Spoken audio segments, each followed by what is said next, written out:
Hello everybody, this is Dan Weisberg and I'm the National Director for the TutorMate program here at Innovations for Learning. We're going to spend the next 25 or 30 minutes going over the TutorMate program and giving you a sense of who we are here at IFL. First of all, a quick introduction to IFL. We're a nationally focused nonprofit that really is works in the realm of educational technology. We were founded about 23 years ago rather, in Chicago, which is where we're still headquartered, but we do our work across the country in 22 cities, and you'll see a map in a moment. Our focus is really to fight long-term poverty, specifically by working with our partner school districts to reduce the early grade literacy gap in high-need communities across the U.S. We have addressed that need specifically via our TutorMate program.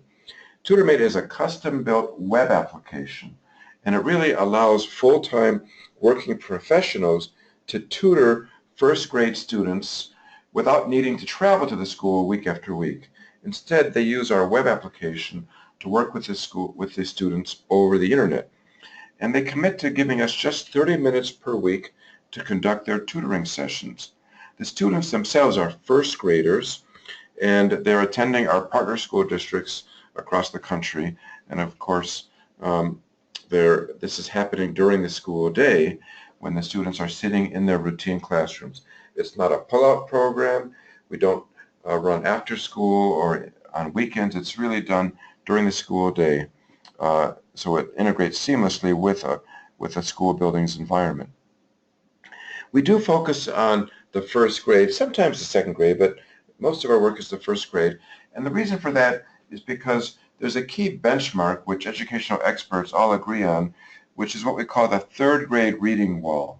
Here you can see remarks even by President Barack Obama back in May of last year talking about the importance of third grade reading and the need for students to be reading well by the third grade as a key predictor as to whether or not they're going to A, finish high school, and B, really ultimately achieve long-term academic success and life success for that matter.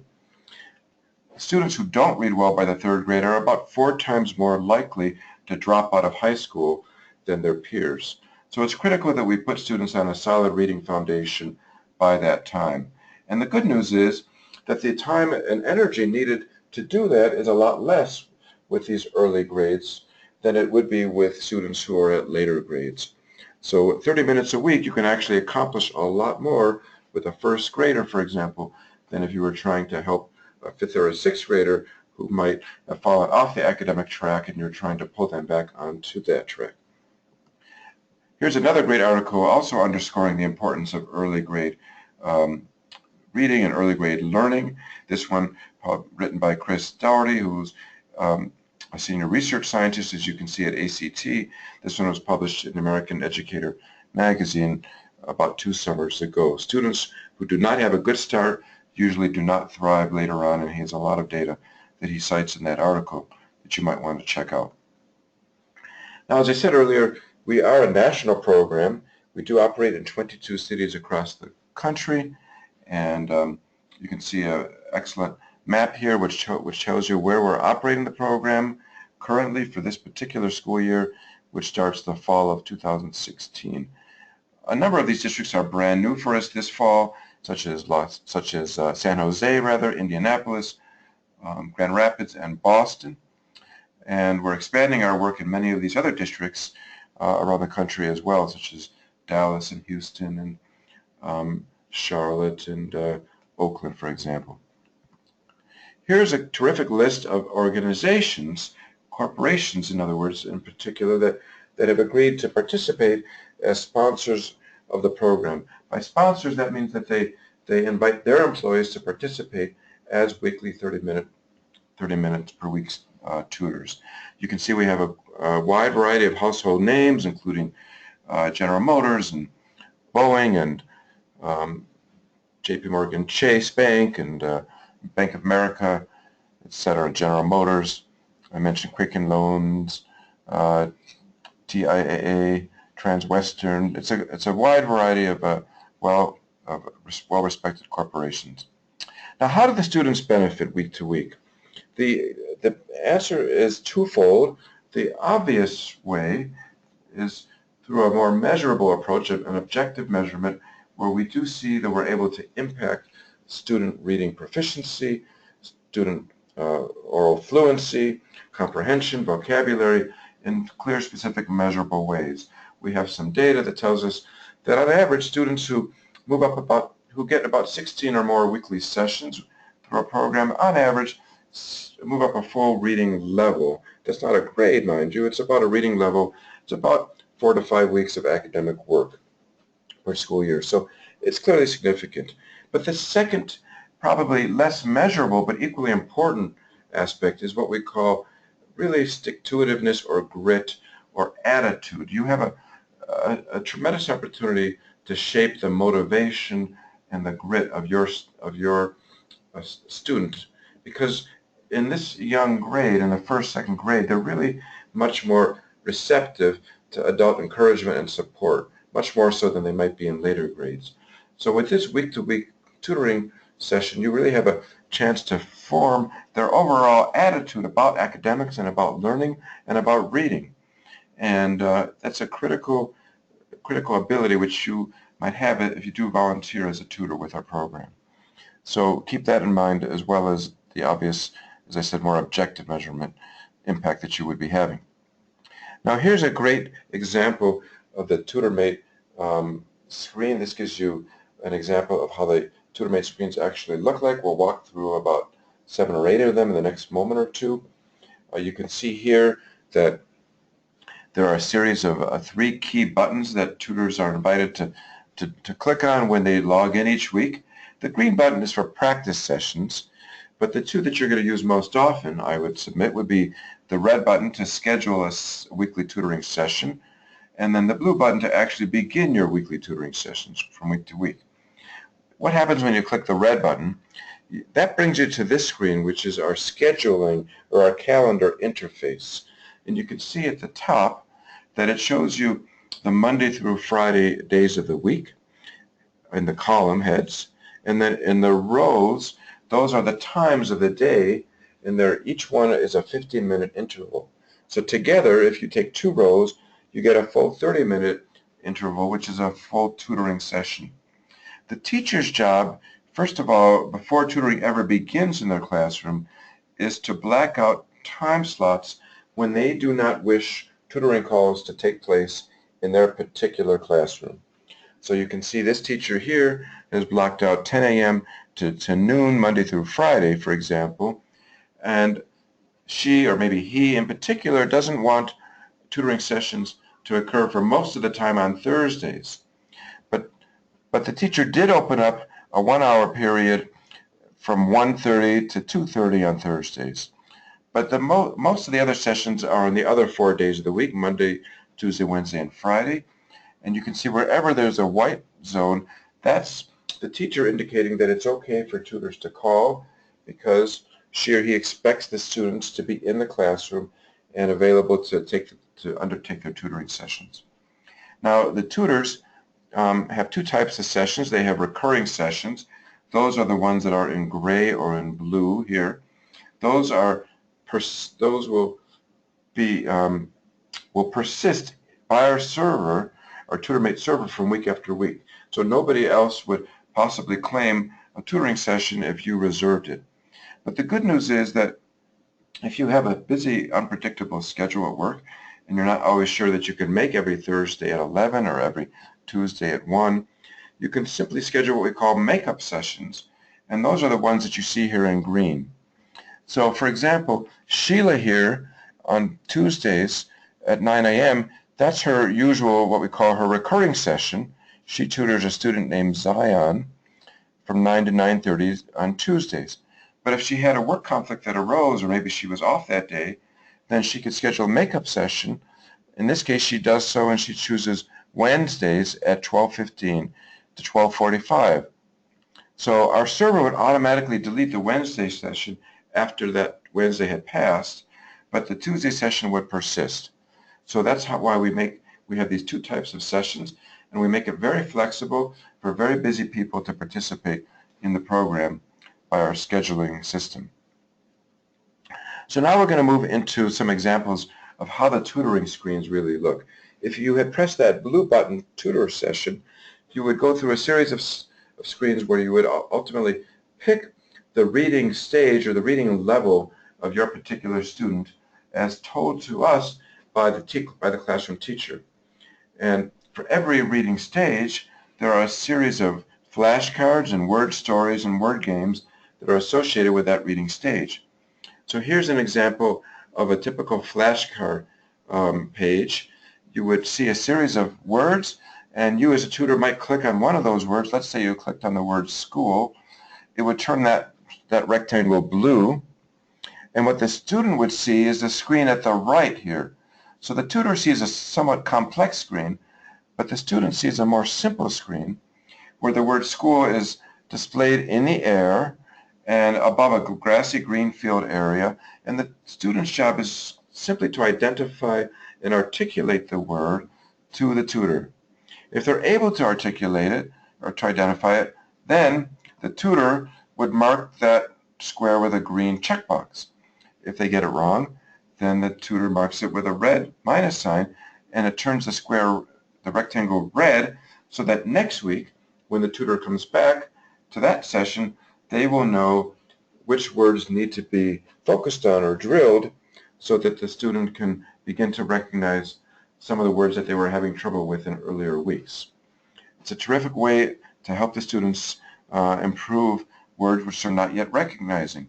And we have two types of words. We have sight words, and we also invite tutors to quiz their students on rhyming words and on onset words so that they can recognize words that begin with GR or FR or BR, for example, or TR. So all of that are part of the flashcard section of our program. The next section is the second section, which we call the story section. That is where the tutors select a story together with the student at the appropriate level for that student's current skill set, and then the student is asked to read the story page by page by page, and the tutor drives the screen simply by clicking the right arrow button, as you see here, which I'm circling. So as you click that right arrow button, you move the story forward. The left arrow button moves it back if you did want to go back. And then we color code the words so that we invite the tutors really to clarify for themselves which words the students might, which words you should let the students struggle with a little bit. Usually those are the red words, which are sight words, or the green words, which are really onsets and rhymes. And then the black words, oftentimes you might want to help them readily, a little bit more readily. So we train our tutors in a 60-minute training session before tutoring ever begins on how to conduct their tutoring sessions, including when to let the student struggle a little bit and when to help them out a little bit more readily. That's all part of the training which we provide all new tutors before they can begin to undertake their tutoring sessions. The third and the final component of our tutoring program are the word games. So there's 3 of those, the first one of which we call word sort.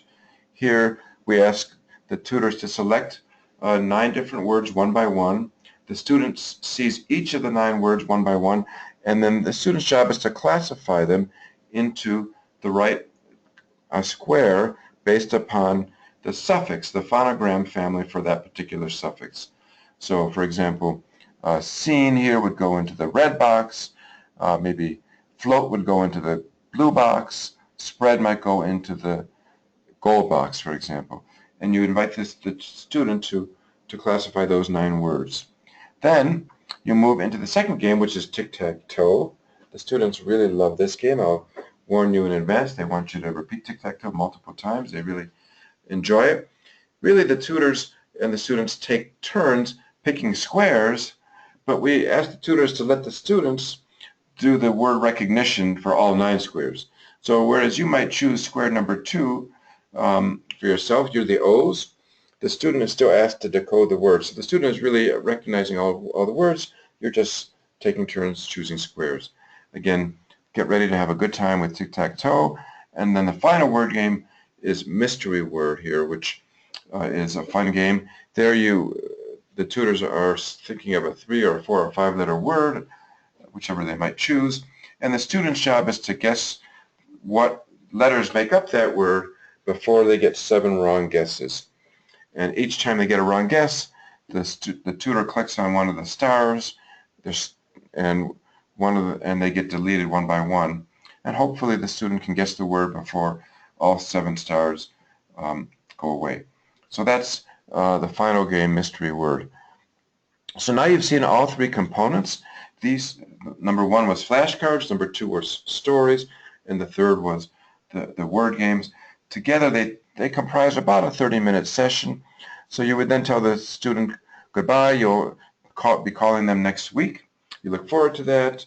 Don't give them a particular date and time, because who knows, you might need to reschedule with our makeup session capability. You just say, I'll talk to you next week. And then you terminate the session, and you get this feedback form will appear, which basically simply asks you, was your session successful, yes or no? And if not, what were some of the issues that you might have had that might have inhibited a successful session, such as your student might have been absent that day, or maybe the phone wasn't answered for some reason. Maybe the kids were on a field trip and the teacher forgot to notify the tutors. Maybe you had some audio issues. Whatever the case was, you just fill out this very easy, quick to prepare form and submit it to us. And this data really helps our program ambassadors in our various cities identify which classrooms are having the most trouble and which ones are being very successful, so that they can know really which teachers to spend the most time with to coach, because some teachers may need a little bit more coaching on how to implement TutorMate than others. So this data helps us identify which teachers those might be. And so don't forget to fill out these feedback sessions. Plus, your company can get a sense as well of how their tutors are doing on a company-wide basis. Now, we do want to stress that even though the program allows you to tutor over the internet week to week, we do invite you to actually visit and meet your students at least once per year, always in the spring at the end of the school year.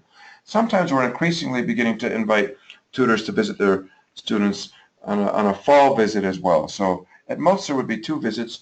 Typically there's at least 1.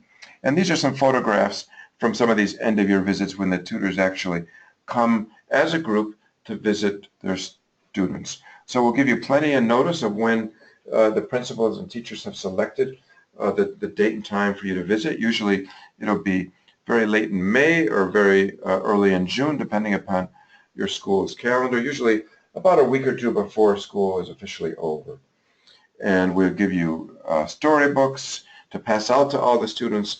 We'll give you a set of activities so that you can have a good time when you get there. You'll know just what to do. We sometimes have the media there.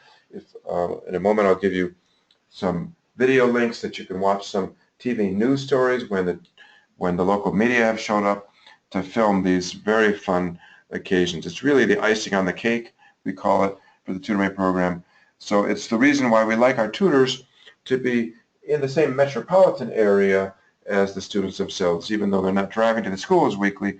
This program is so critical to the good feeling of the program that we do want you to be close enough to drive to the school at least once or twice a year. We do find that busy CEOs and busy professionals have time for the program, so if you think you're too busy to tutor, please consider giving that a second thought. Here's a picture of the CEO at Janus Capital, one of the leading companies in Denver. Many of you who invest in mutual funds would know the name Janus Capital. They're a leading mutual fund company, much like Fidelity and T. Rowe Price and TIAA, all of which are also tutoring partners with us. Here the CEO tutors this young man over at the right in Denver Public School each week, and as a result, we probably have 60 or more tutors from Janus partnering with us each week, just because the culture is so encouraging about tutoring. Now, how do you register with TutorMate? How do you actually begin to become a tutor? That's a two-step process. It's very easy. It's all done online. You first go to the hyperlink, which I'm circling up here in the upper right-hand corner here, tutormate.org/register. So you can type that in or click on it if you have a PDF copy of these PowerPoints. It will take you to the page in the upper left. You fill in your name, your email, your phone number, and you choose a password. And then you also choose what we call your tutor group, which consists of two parts, both your company name and secondly the metropolitan area where you're signing up. So for example, we have some companies that tutor in multiple cities, so we do want you to be sure that when you choose your tutor group that you choose the appropriate city so that we pair you with a student in your metro area. Next, you will then be presented with the tutor training screen, which is the one which I'm circling here in the lower right-hand corner. Once you click on this register gold button, you'll get the training sign-up screen. And that provides a series of upcoming webinars. You only need to choose one. They're all identical in content. And they provide you a 60-minute, much deeper dive into how to operate TutorMate than this particular presentation is able to accomplish here. But once you've attended a training webinar, and also, by the way, we will send you an email with how to conduct an online background check. It's a very fast process, but our school districts do ask us to make sure that all of our tutors have been through a criminal background check. As I said, that takes about 2 minutes, but you'll get that information in your email once you've registered here. So you sign up, you go to the background check, you go to our tutor training, and then once we have a sufficient number of you from your company, we will pair you with one of our existing classrooms at our partner school districts. Okay. Here is a quick timeline of the program. You can see registration is already open now for July 2016. Once again, that's the hyperlink to type in, tutormate.org/register, just like I showed you on the last page. The recruitment is now underway. Mostly that happens in July, August, and September. And then usually by late September is when we begin our online tutor trainings. Our first such training session this school year will be September 21st at 1 p.m. Eastern, 10 a.m. Pacific time. But we will begin to offer about once a week these tutor training sessions, but we do ask that you try to go to the first couple, to either the first one, the 21st of September, or if you choose maybe the next one, which I believe is September 28th. Then we begin to launch our classrooms, usually in early October. Some classrooms maybe will get off the ground in late September with our veteran teachers, but they are the minority. The majority of our classrooms will get launched in October. And then in some cases we'll invite you to visit the school. It's probably during the month of November. But tutoring, the 30-minute weekly sessions, really begins October and continues through typically May, depending upon your particular district's school calendar. Obviously, you don't need to call during holiday weeks, and if you go on vacation once in a while, that's okay too. If you miss a session once in a while, that's okay. We do like you to at least attend, 8 out of 10 or 9 out of 10 of your sessions, if you can do that. Now, and then finally, the last bullet reminds you that there is this end-of-the-year school visit, and we'll provide you with a system for RSVPing for those school visits as well. And you'll hear more about that once you begin tutoring and when spring gets here. Okay, so that winds up the overall core of the presentation. I do want to be sure that you all see a great overview video of the program, which the hyperlink is the second one in this list over here, tiny.cc/tutormate. Also, we have a lot more videos and some press stories and some FAQs, which might answer some questions that you might still have by clicking on this, by typing in this second hyperlink, tiny.cc/tutormate resources, which is all one word. And finally, if your questions are not answered there, feel free to email us at help@tutormate.org. We'll be very happy to answer your questions there if you just drop us a note. So I want to thank you all for your attention. You can get a copy of the PowerPoints that you just saw by using the first hyperlink. And with that, I'm going to wish you all a very good day, and we do hope that you consider signing up as a TutorMate tutor this school year. Bye-bye now.